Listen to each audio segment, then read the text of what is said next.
तो हम आगे इडियम्स और फ्रेजेस की शुरुआत करते हैं।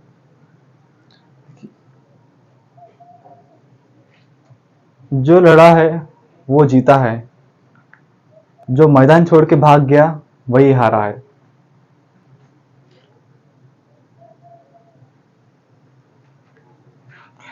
एक बच्चा कह रहा है कि मैं पबजी खेलता हूँ। पबजी में ना ही कोई मैदान है, बस सिर्फ मोबाइल है। तो फिर मैं उस बच्चे को कहना चाहूँगा, देखो कैसा है, वह भी एक मैदान ही है, बैटल ग्राउंड। ग्राउंड मतलब मैदान ही हुआ। तो हम आज इडियम्स और फ्रेजेस से शुरुआत करेंगे। हमने कुछ चीज़ें पढ़ चुके हैं और हम आगे की चीज़ें पढ़ेंगे, जिससे कि हम और ज़्यादा क्वेश्चन सॉल्व कर पाएंगे। तो हम आज की शुरुआत करते हैं ए डाइम ऑफ डजन। देखो डाइम मतलब क्या होता है, पैसा।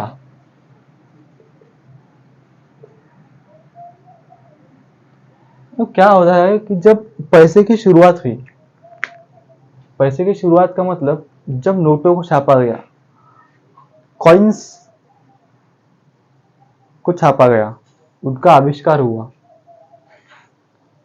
तब क्या हुआ कि बहुत सारे जो बेचने वाले थे वो लोग अच्छा ऑफर लेते थे कि एक सिक्के के बदले डजन का मतलब है कि एक बहुत अच्छी डील, मतलब कि एक डजन ऑफ अंडे मिलेंगे। ऐसे इस बात की शुरुआत ही जब कॉइन्स को इन्वेंट किया गया। ठीक है, तो क्या हुआ फिर कुछ चीजें जैसे जैसे समय बीता वैसी वैसी परिस्थितियां चेंज होती गई। और उसके बाद में क्या हुआ कि वह जो एक फ्रेज था कि कॉइन के बदले बहुत अच्छी डील मिलेंगी जो कि रेयर होंगी, उसका पूरा उल्टा हो गया। अब वह चीजें जो बहुत आसानी से मिलेंगी और किसी को भी मिल सकती है, उन चीजों को उपयोग करने लगा ए डाइम ऑफ डजन से। कौड़ी के भाव, इसको ही हम बोलते हैं कौड़ी के भाव, हिंदी का मुहावरा। अब हम दूसरे की तरफ बढ़ते हैं, ए storm in A tea cup. Storm का मतलब होता है तूफान।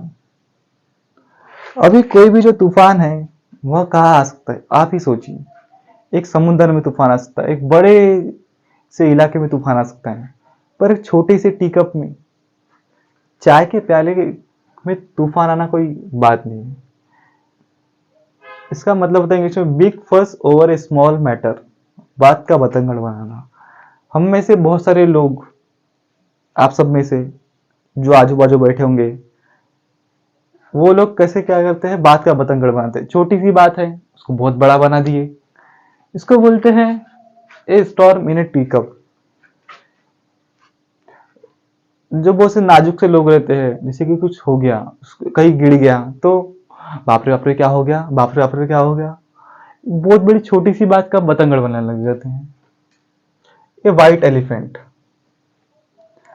ये व्हाइट एलिफेंट का मतलब होता है, अगर आप इसके सीधा सीधा अर्थ पे जाएंगे, एक सफेद हाथी। कुछ सालों पहले जब राजा महाराजा होते थे, अगर उनको किसी से चिढ़ आती थी या फिर उनको कोई पनिशमेंट देना रहता था, तो उसको वो लोग सफेद हाथी गिफ्ट कर देते थे। अब देखो, सफेद हाथी गिफ्ट करना ही अच्छी बात लग सकती है आपको, पर ये अच्छी बात है नहीं, क्योंकि सफेद हाथी को एक अलग एनवायरनमेंट देना पड़ता है, उसका अलग खाना रहता है, तो उसका यूज कुछ भी नहीं रहता। ना ही आप उस पर बहुत ज्यादा सामान लेके जा सकते हो, और वह एक संस्कृति का एक होती थी, संस्कृति होती थी, सांस्कृतिक प्रतीक होता था। तो उसको बहुत ज्यादा अच्छे से रखना पड़ता था, जो कि कोई यूज का नहीं था, उपयोग का नहीं था, पर उसका खर्चा ही बहुत ज्यादा आता था। जैसे कि आप समझ लीजिए, आप रहते हो बहुत छोटी सी जगह में, बहुत भीड़ भड़ाका वाले इलाके में, छोटी छोटी गलियां है, और अगर आप उसमें बहुत महंगी कार ले लेते हो, जैसे रोल्स रॉयस समझ लीजिए, अगर मैं रोल्स रॉयस ले ली, आप उसको चला चला रहे नहीं हो, आप उसको घर पे ही रख रहे हो, तो उसका कुछ मतलब है? वो आपके लिए एक वाइट एलिफेंट हो जाएगी, महंगा और परेशानी का स्रोत। एस फिटेस एस फिडल, देखिए इसको समझ के आपको कुछ भी नहीं समझ रहा होगा, तो मैं आपको थोड़ा समझा देता हूं। फिट का मतलब होता है तंदुरुस्त, स्वास्थ्य में अच्छा। आजकल बहुत ज्यादा क्रेज चला है जिम का, तो लोग जिम जाके फिट होते हैं, ऐसा बहुत सारे लोग बोलते भी हैं। फिडल का अर्थ एक तरह से हम बोल सकते हैं गिटार हो सकता है करके, सारंगी जिसको बोलते हैं। तो देखिए एज फिट एज फिडल, इसका अर्थ होता है स्ट्रॉन्ग एंड हेल्दी। तो आप सबको इसमें कंफ्यूज नहीं होना है। जैसे अगर आप एज फिट एज फिडल, आपको ये प्रश्न आता है तो आपको जल्दी से याद करना है फिट, इसको फिट को देखना है, हेल्दी। फिडल को ज्यादा ध्यान नहीं देना, आपको सारंगी के लिए बता दे रहा हूँ कि आपको सारंगी याद रखना है, जो कि गिटार। जब इस वर्ड का यूज हुआ तब बहुत सारे अलग अलग तथ्य दिए गए कि इसका वर्ड ऐसा, इसका वर्ड ऐसा, और फिर आखिरी में बात तय हुई कि इसको बोलेंगे स्ट्रॉन्ग एंड फिडल, बहुत अच्छे स्वास्थ्य में। जैसे आप जिम जाके अच्छे स्वास्थ्य में हो सकते हैं। ए बर्ड्स आई व्यू, ये सारे बहुत सारे जो इडियम्स वगैरह फ्रेजेस हैं, यह सारे ऐसा नहीं है कि कल आए हैं करके, यह कई सालों से आ रहे हैं। कुछ कुछ तो बीसी से आ रहे हैं, जैसे कि जब यीशु क्रिस्ट का जन्म से पहले से, और बहुत पुराने पुराने हैं। इसलिए बहुत सारी जो चीजें हैं वह पुरानी ही होती है। इसलिए आपको सुनने में आ रहा होगा बार बार कि पुराने जमाने में, पुराने जमाने में। अगर कोई वर्ड अभी अभी बनता है तो फिर हम उसको बोलते हैं नए जमाने में, नए जमाने में। तो ये बर्ड्स आई व्यू, जो पहले के जो ज्यादा सोचने वाले लोग थे, जैसे कि जो मैप बना रहे हैं, कोई लोग नेविगेशन के बारे में कुछ काम कर रहे हैं, उन लोगों को एक बर्ड आई व्यू लेना बहुत जरूरी है। मतलब कि एक ऊपर से एक निरीक्षण करना। कोई इंसान जैसे कि एक बर्ड जो रहती है वह ऊपर से देखती है कि नीचे क्या चल रहा है, एक बहुत बड़ा सा ओवरव्यू लेती है। छोटे से कुएं का मेंढक नहीं है वो, जैसे कि एक कुएं को घूम लिया तो पता चल गया अपने को कि कुआं ही सब कुछ है करके, कुआं ही मेरी दुनिया है। तो कुआं ही चिड़िया की दुनिया नहीं है। एक बर्ड की तरह सोचना है, ऊंचाई से देखना, एक जनरल व्यू लेना, उसी को हम बोलेंगे एक बर्ड्स आई व्यू। हाँ, तो पुराने जमाने में जो लोग रहते थे वो ज्यादातर सोचते थे कि हमको एक बर्ड्स आई व्यू लेना है करके, जिससे हमको सारी चीजें अच्छे से समझ में आ जाए। फिर आगे बढ़ते हैं, ए क्लोज फिस्टेड पर्सन, ए माइसर।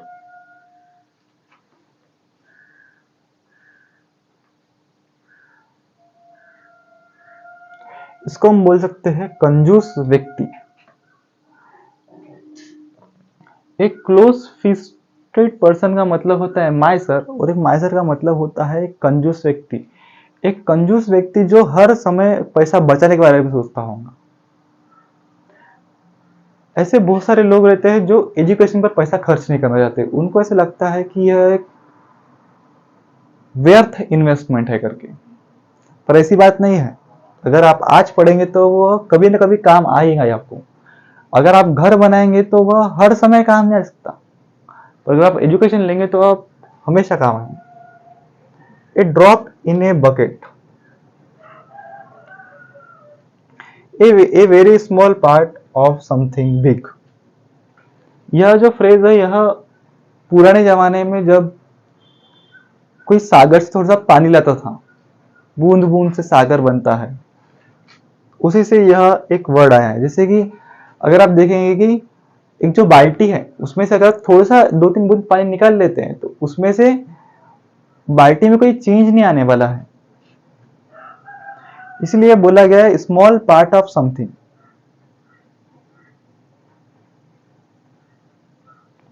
इसी का हिंदी में मुहावरा है, ऊंट के मुंह में जीरा। ऊंट का मुंह तो आपको पता है कितना बड़ा होता है और वह कितना सारा पानी पी सकता है एक साथ। तो उसके मुंह में अगर एक जीरा दे दिया था उसको क्या लगेगा? एक ग्रीन हॉर्न। देखिए एक ग्रीन हॉर्न जो है वह वहां से आया है जब जो छोटे छोटे बच्चे रहते हैं जानवरों के, वह छोटे छोटे सींग रहते हैं, थोड़े हरे हरे कलर के दिखते हैं। उनको कोई भी ज्ञान नहीं होता कि शिकार कैसे करते हैं, कैसे रहा जाता है, कहाँ रहा जाता है। और फिर क्या हुआ कि यह जो ग्रीन हॉर्न है यह इंसानों पर भी उपयोग करने जाने लगा। जैसे कि जब जो नए नए लोग जो सोने से जेवर बनाने के काम में आने लगे तब उनको बोला गया एक ग्रीन हॉर्न। इसका मतलब है ऐसा कि अनुभवहीन व्यक्ति। जैसे अगर आप कॉम्पिटिटिव में आते हैं और आपको पता नहीं है क्या करना है, क्या पढ़ना है, कितना पढ़ना है, तब आप एक ग्रीन हॉर्न हो।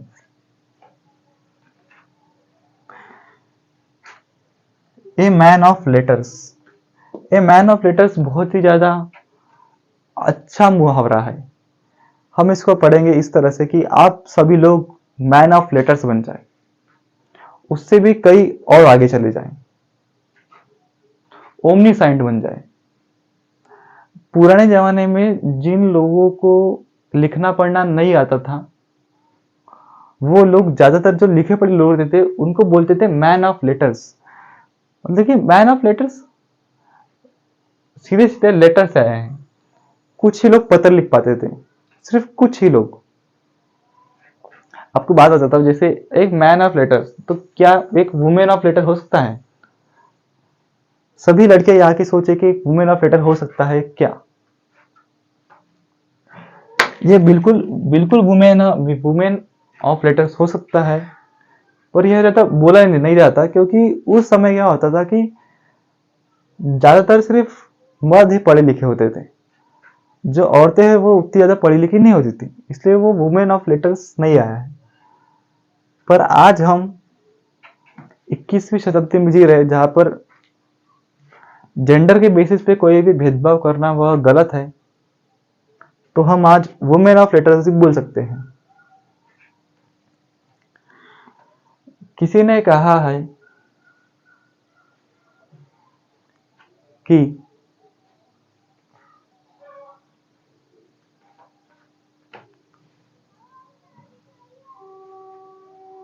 बहुत सारे लोगों ने बहुत कुछ कहा है। किसी ने कहा है कि हमको किसी के पर से भी भेदभाव नहीं करना चाहिए किसी भी बेसिस पर। तो आगे बढ़ते हैं मैन ऑफ स्ट्रॉ।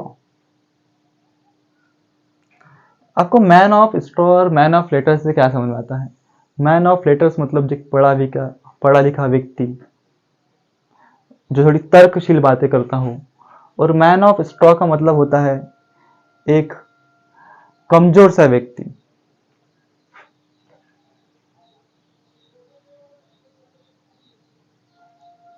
एक कमजोर व्यक्ति, a man of no substance, एक कमजोर व्यक्ति जिसके पास में कुछ भी नहीं है, ना ही पैसा है और ना ही पढ़ा लिखा है वो, तो उसको हम बोलेंगे ए मैन ऑफ स्ट्रॉ। यहां तक सबको समझ में आ रहा है? कुछ नहीं समझ में आ रहा है तो पूछिए। हाँ, ए बर्ड्स आई व्यू मतलब a general view from above, ऊंचाई से विस्तृत दृश्य। मैंने आपको बताया ही था कि जो लोग पुराने जमाने में मैप्स वगैरह ड्रॉ करते थे, नेविगेशन का काम करते थे, उनको एक ऊपर से व्यू लेना बहुत जरूरी होता था और सारी चीजों का पता रहना उनके जो काम में ज्यादा उपयोगी होता था। इसीलिए उनको एक ऊपर से जनरल व्यू लेना बहुत जरूरी है।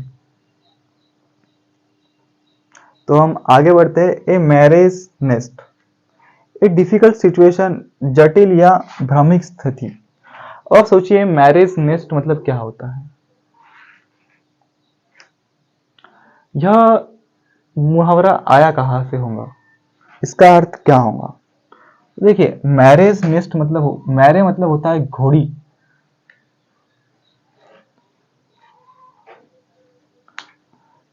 तो आप समझिए घोड़ी का घोंसला कैसे हो सकता है। वह एक इमेजिनरी सिचुएशन, काल्पनिक स्थिति हो जाएगी। और ऐसी स्थिति अगर समझिए दो घोड़ी घोंसला बना रहे हैं। आप कल्पना कीजिए कि दो घोड़ी घोंसला बना रहे हैं, कुछ घोड़े मिलकर घोंसला बना रहे हैं। चिड़ियों का काम उनने छीन लिया, जैसे आज बहुत सारे लोग एक दूसरे का काम छीनने में लगे हैं। आज लोग एक दूसरे का काम नहीं, सबसे बड़ा उनमें जो प्रश्न है वह है एआई, आर्टिफिशियल इंटेलिजेंस लोगों का काम छीनने में लगी पड़ी है। तो आप सोचिए मैरिज नेस्ट, दो घोड़ी घोंसला बना रहे हैं, तो ये सिचुएशन बड़ी डिफिकल्ट हो जाएंगी।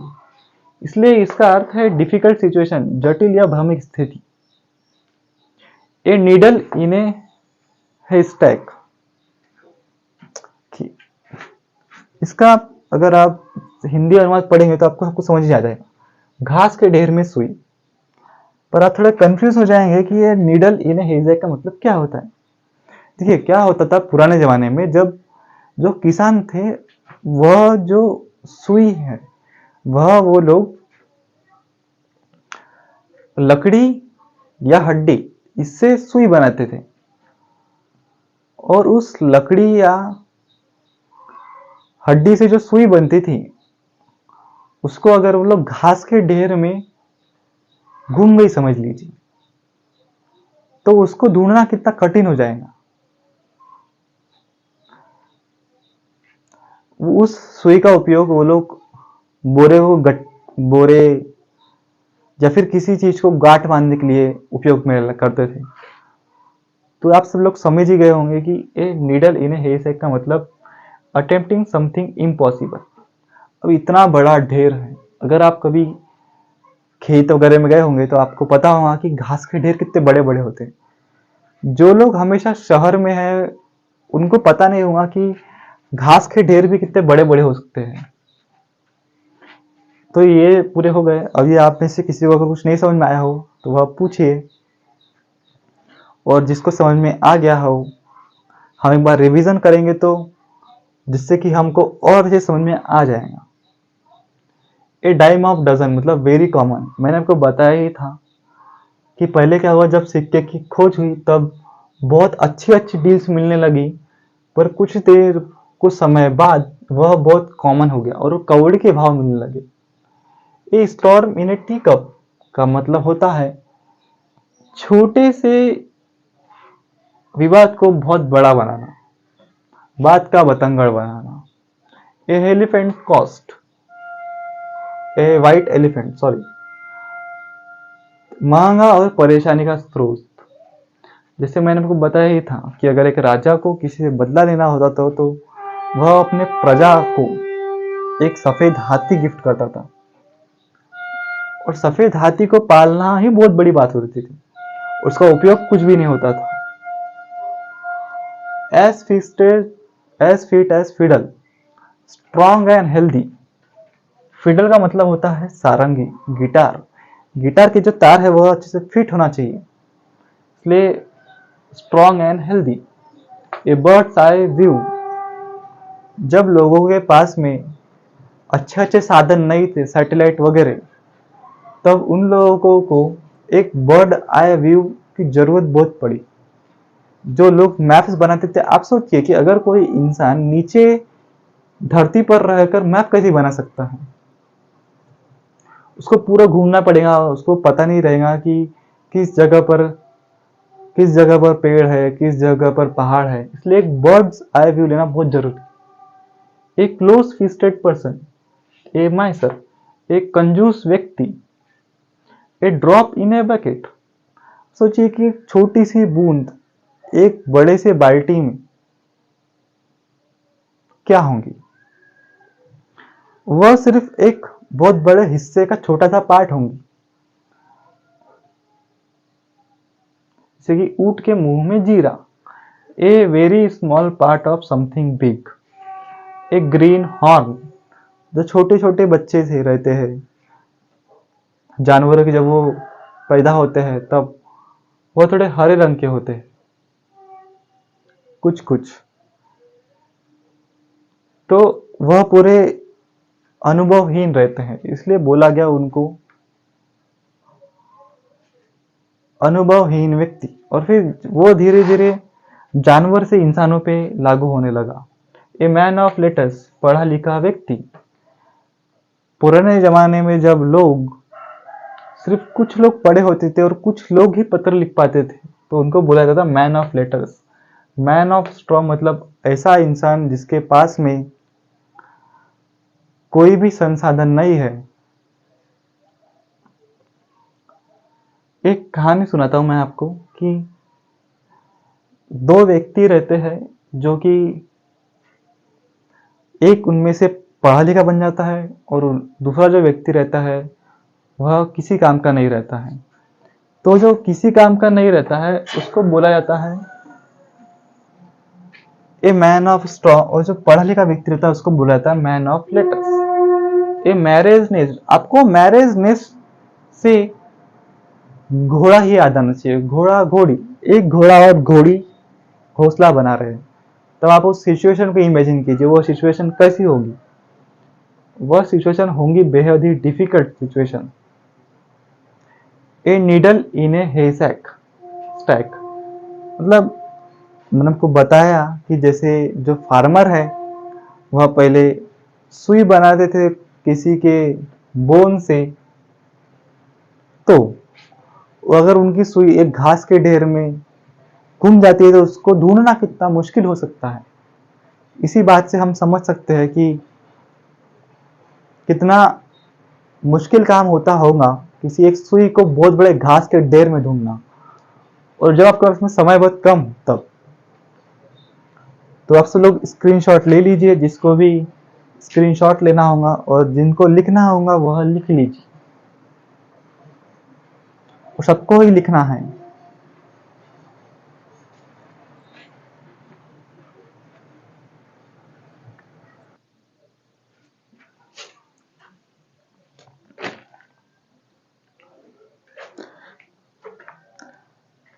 तो ये हमारा आखिरी ए से शुरुआत होने वाले इडियम्स और फ्रेजेस रहेंगे। जो हम सबसे पहले जो 200 सबसे इम्पोर्टेंट वाले हैं वो वाले पढ़ेंगे, उसके बाद में हम दूसरा टॉपिक शुरू करेंगे। क्योंकि अगर तो आप 200 भी पढ़ेंगे, अगर आप एक काम कीजिए 4-5 दिन में 200 पढ़ के हो जाएंगे।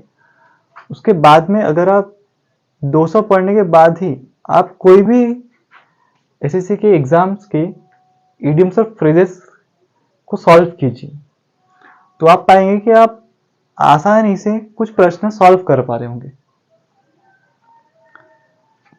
फिर हम उसके बाद में फिर और आगे पढ़ेंगे। पहले आपको 200 अच्छे से करना जरूरी है, क्योंकि ज्यादातर क्वेश्चंस कोई क्वेश्चन 10 बार आ चुका है, कोई क्वेश्चन 9 बार आ चुका है, हो सकता है कि वो भी आपके इसमें आ जाए। इसीलिए आपको अच्छे से पहले सीख लेना है। राइटिंग थोड़ी खराब है मेरी, और अगर आपको कोई अच्छी बुक लेना हो तो मार्केट में बहुत सारी बुक्स अवेलेबल हैं, आप उनमें से एक अच्छी बुक ले सकते हैं। और मैं रिकमेंड करूंगा कि आप सब लोग ब्लैक बुक ले सकते हैं, या फिर नीतू सिंह की एक वोकैब करके आती है, वो दो में से कोई आप एक बुक ले सकते हैं। दोनों ही बुक बहुत अच्छी है, तो आप दो में से कोई एक बुक लीजिए, और आप फिर उसमें लिख भी सकते हैं, और आपको एक्स्ट्रा नोट्स बनाने की फिर से जरूरत नहीं पड़ेगी। इसलिए अगर आप बुक्स खरीदते हैं तो बहुत अच्छी बात है।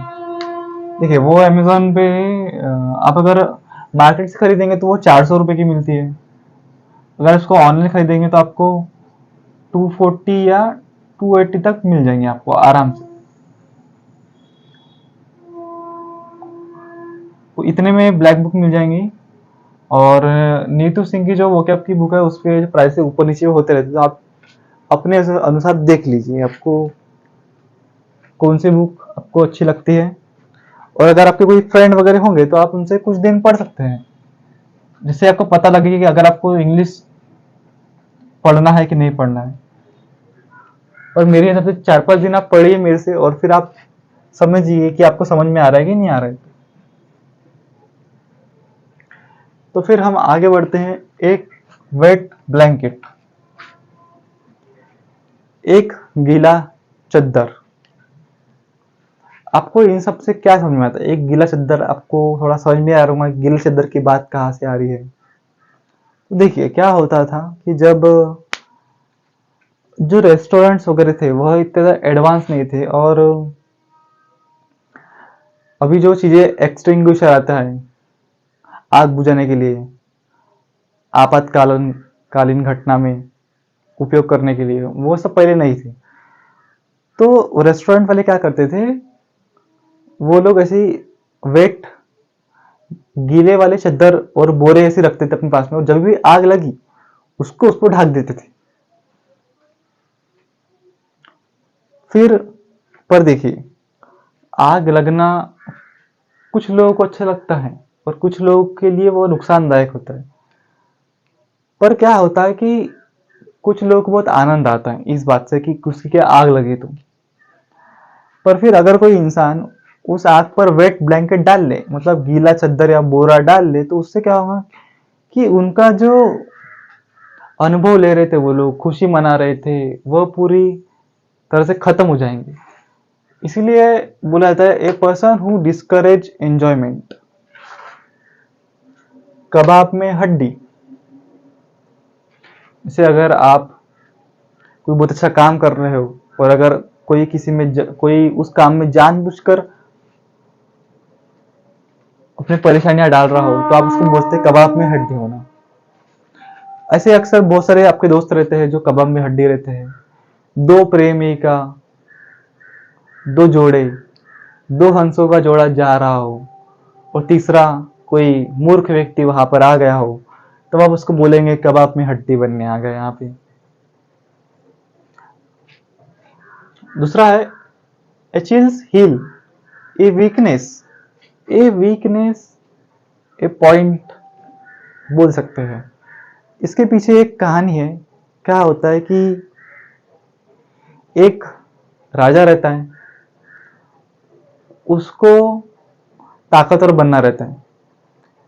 तो क्या होता है कि राजा को कहीं से पता लगता है कि एक नदी है, उसमें से नहाने से पूरा जो अपना शरीर है वह बहुत ज्यादा ताकतवर बन जाता है। पर राजा अपने लिए यूज नहीं करता, वो अपने बेटे के लिए उपयोग करना चाहता है, क्योंकि राजा बूढ़ा हो चुका था। तो वह जाता है नदी के पास में, और फिर उसको कैसा, उसको उसके नीचे से पैरों से पकड़ के उसको ऐसा डुबाया जाता है उस पानी में। उसका जो पूरा शरीर रहता है वह ताकतवर बन जाता है, पर उसके जो पैर रहते हैं, वह पैर के जो निचले हिस्से रहते हैं वह उतने ताकतवर नहीं बन पाते, क्योंकि उनको हाथ पकड़ा रहते हैं। इसलिए फिर वो उसके लिए वीकनेस का पॉइंट हो जाता है वो। आगे बढ़ेंगे, हम पढ़ेंगे all moon sunshine far from reality. चांद 4 दिन की चांदनी है बस। उससे भी यह जो फ्रेज है वह आया है। देखिए क्या होता है कि अगर आप कोई जॉब पर लग गए, अगर आप बहुत बड़े पद पर हो, जैसे अब आईएएस वगैरह बन गए, तो उसमें आपको क्या लगता है कि सब कुछ बहुत अच्छी बात है, सब कुछ आपको अच्छा मिल जाएगा। पर ऐसा नहीं रहता। जितना बड़ा पद रहता है उतनी ज्यादा परेशानियां रहती है।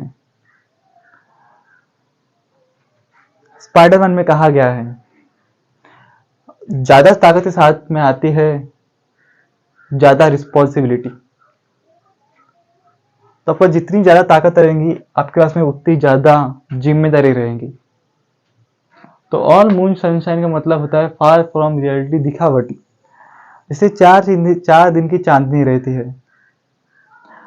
आप सोचिए कि 4 दिन की चांदनी है, कुछ कुछ दिन के लिए बस अच्छा लगना, उन चीजों को हम बोल सकते हैं कि फार फ्रॉम रियलिटी। वह जो चीजें वो हमेशा के लिए नहीं रहने वाली है। हमेशा कोई भी चीज नई नहीं रहती है, वह पुरानी ही होती है। तो आपको बहुत ज्यादा दुख नहीं मनाना है और बहुत ज्यादा खुश नहीं हो जाना है किसी के आने या फिर किसी के जाने के बाद। क्योंकि मैंने कहा है कि किरण को हमेशा सूरज की तलाश है और सूरज को हमेशा किरण की तलाश है। तो किरण और सूरज का आना जाना लगा रहेगा, पर अपने को सिर्फ पढ़ाई करने से मतलब है।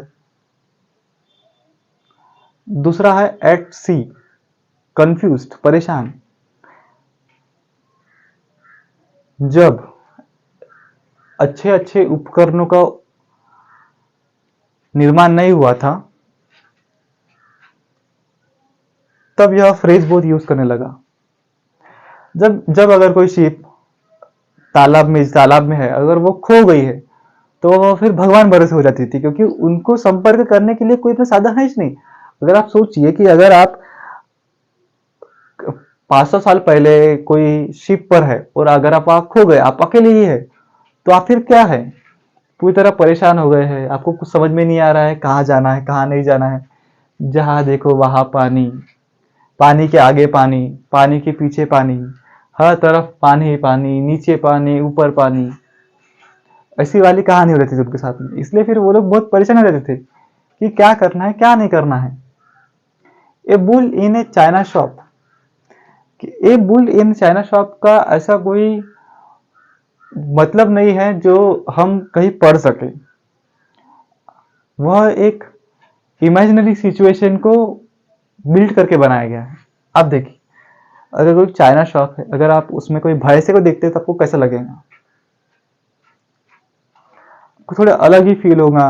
अगर अगर कोई भैंसा ही पूरे काम कर रहा है, एन एक्सट्रीमली ऑकवर्ड पर्सन, अनाड़ी व्यक्ति, तो आप उस बैल को अनाड़ी ही बोलेंगे। ए bull in A China shop को याद रखना थोड़ा कठिन है, पर आप, मुझे भरोसा है कि आप सब लोग अच्छे से याद रखेंगे कि एक ऐसा व्यक्ति जो बहुत अनाड़ी है।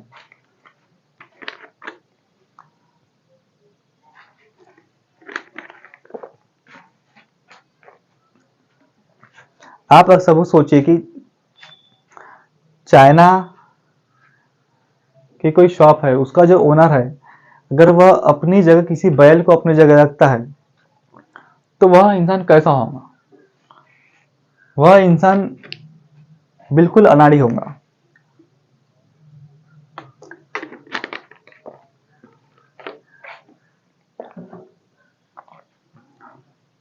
तो आप सब लोग यहां तक पढ़िए, और फिर अगर आपको कुछ नहीं समझ में आता है, अगर आपको कुछ रिलेट नहीं करते जमता है, तो फिर मुझे पूछिए।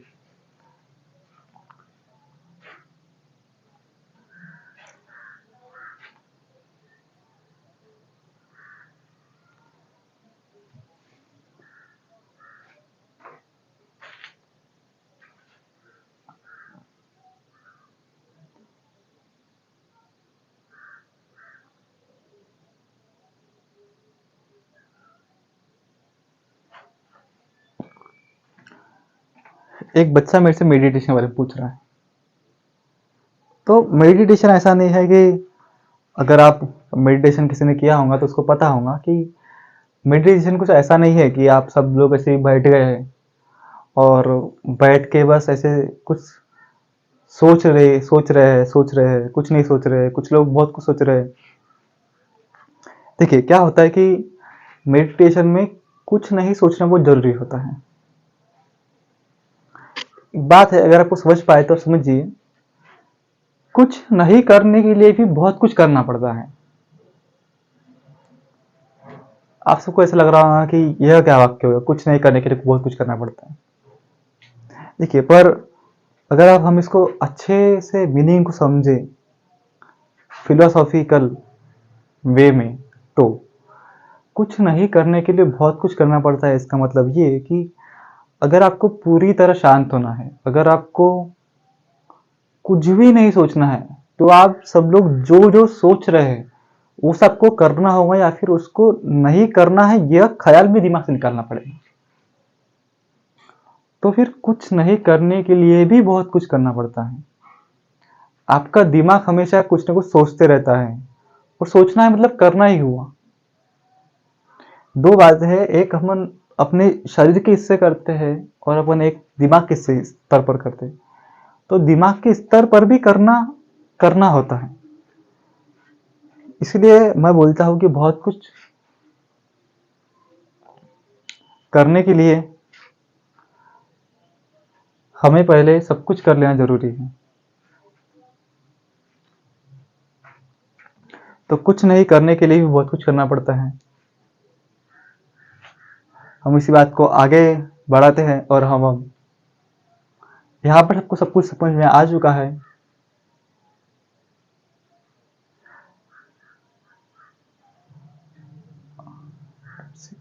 मैंने एट लॉगरिथम छोड़ दिया हूं, तो हम उसको समझते हैं। देखिए, लॉगर, ये जो लॉगर है, आपको पता है हेड मतलब होता है सिर, और लॉगर्स का मतलब होता है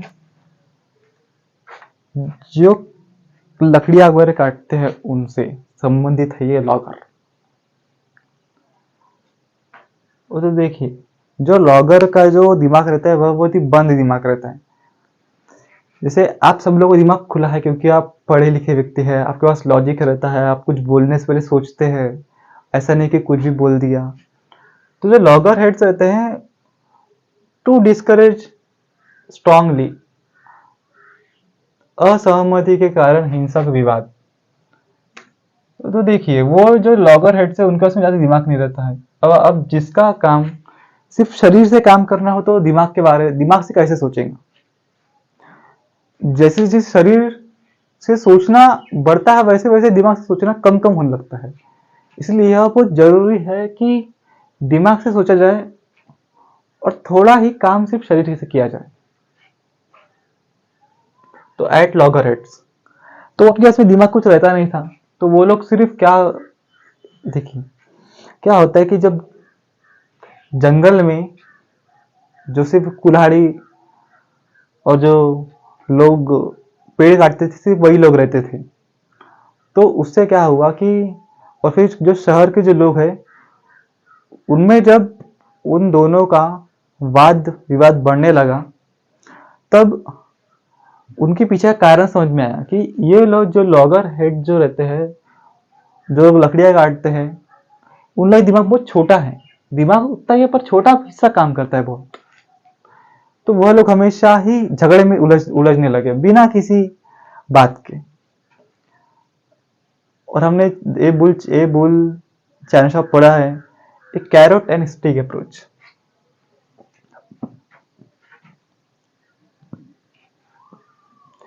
ये जब हमारा भारत देश अंग्रेजों ने जब छोड़ा, तब भी बहुत सारी जो रियासतें थी वह रियासतें राजा महाराजा के पास में थी।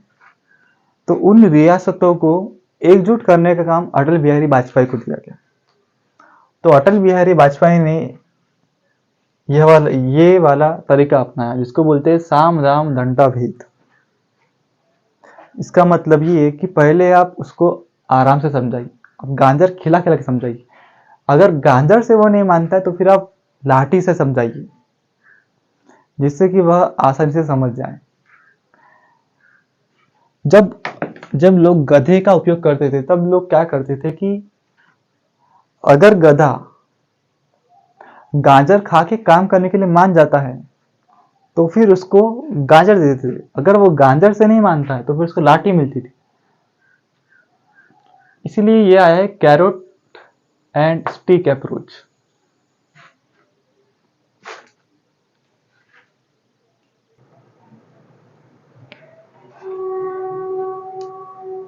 तो एक कैरोट एंड स्टिक अप्रोच को बोला था एक चेंज ऑफ हार्ट। दिल बदलते रहते हैं, दिलों का बदलना तय है। दिलों को बदलने से कोई नहीं बच पाया है, नहीं कोई बच पाया गा। तो देखिए, ए चेंज ऑफ हार्ट का मतलब होता है ए change in opinion. A change of heart का अगर आप एकदम अनुवाद करेंगे हिंदी में तो आपको ऐसा लगेगा कि कोई सर्जरी हो रही है किसी एक इंसान की, किसी एक जानवर की, जैसे कि एक हार्ट निकाला जा रहा है और दूसरा हार्ट लगाया जा रहा है। पर यह बात वैसी नहीं है। इनमें से बच्चा बोलता भी है कि एक हार्ट को निकाला गया होगा, दूसरे हार्ट को लगाया होगा। जैसे कि अभी जो साइंटिस्ट है वह प्रयोग कर रहे हैं कि इंसानों के शरीर में एक जानवर का दिल लगाया, पर वह सारी जो प्रयोग है वह भी सफल पूरी तरह नहीं हो पाएंगे। शायद कुछ सालों में वह सफल हो पाए। तो देखिए, हम आगे बढ़ते हैं।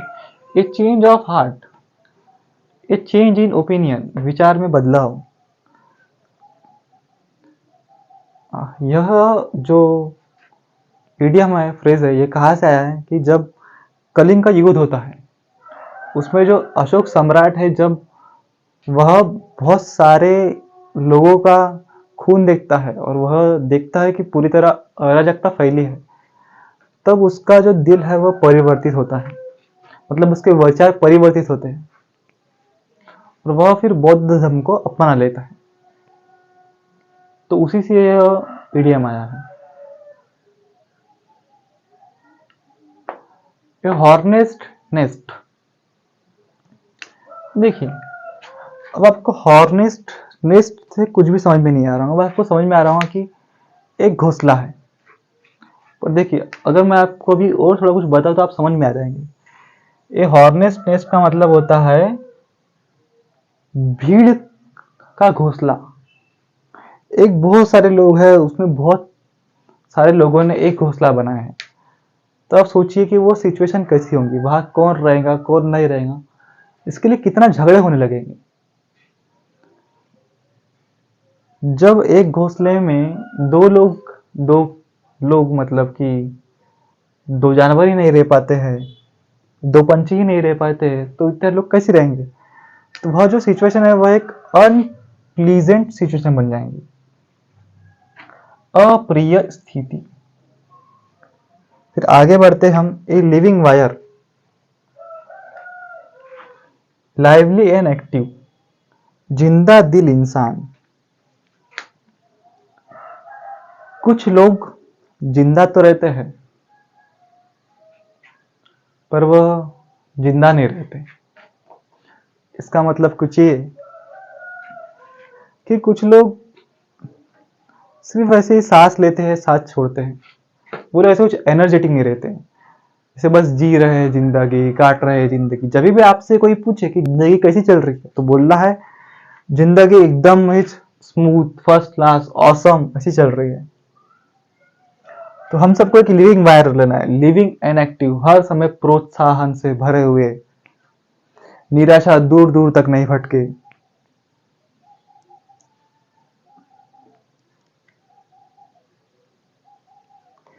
जब आपकी निराशा किसी और की निराशा से मिले तब आपकी निराशा बोले कि उस व्यक्ति के पास तो मैं पहुंच ही नहीं पाए क्योंकि वह बहुत जिंदा दिल इंसान था। खुश रहा करिए। A change, a sea change, completely transformation, पूर्ण परिवर्तन। अब आप देखिए, ये जो ईडियम है और ये जो ईडियम है ये थोड़े समान समान लग रहे आपको। A sea change, a change of heart, यह दोनों समान समान ही है। ऐसा भी हो सकता है कि आपसे पूछ ले